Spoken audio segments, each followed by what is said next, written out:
বাজের হাতের ব্যাগটার উপর নজর পড়ে তার। ওই ব্যাগে ছিল রাজকুমারীর গোলাপি মণি। বঙ্কিশাল যেহেতু আলিবাবার ঘোড়া, তার মানে সেও একটা পাকা ডাকাত ঘোড়া। সে যে কোনোভাবেই বাজের কাছ থেকে ব্যাগটাকে ছিনিয়ে নিতে চাই। বাজ শক্ত করে সেটি ধরেছিল, কিন্তু বঙ্কিশাল লাফালাফি শুরু করে।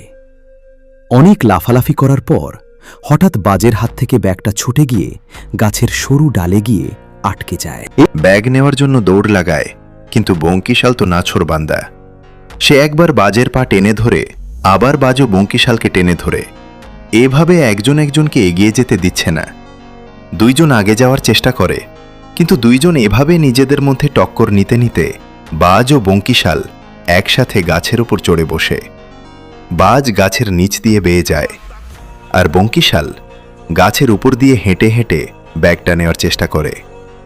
কোনো রকমে বাজ ব্যাগটা ধরে নেয়। বঙ্কিশাল তার দিকে তাকায়, কিন্তু হঠাৎ করে গাছটা ভেঙে পড়ে যায় খাদের ভিতর। দুইজন চিৎকার করতে করতে পড়তে থাকে। গাছটা দুই ভাগে ভাগ হয়ে যায় এবং দুজন নিচে পড়ে যায়।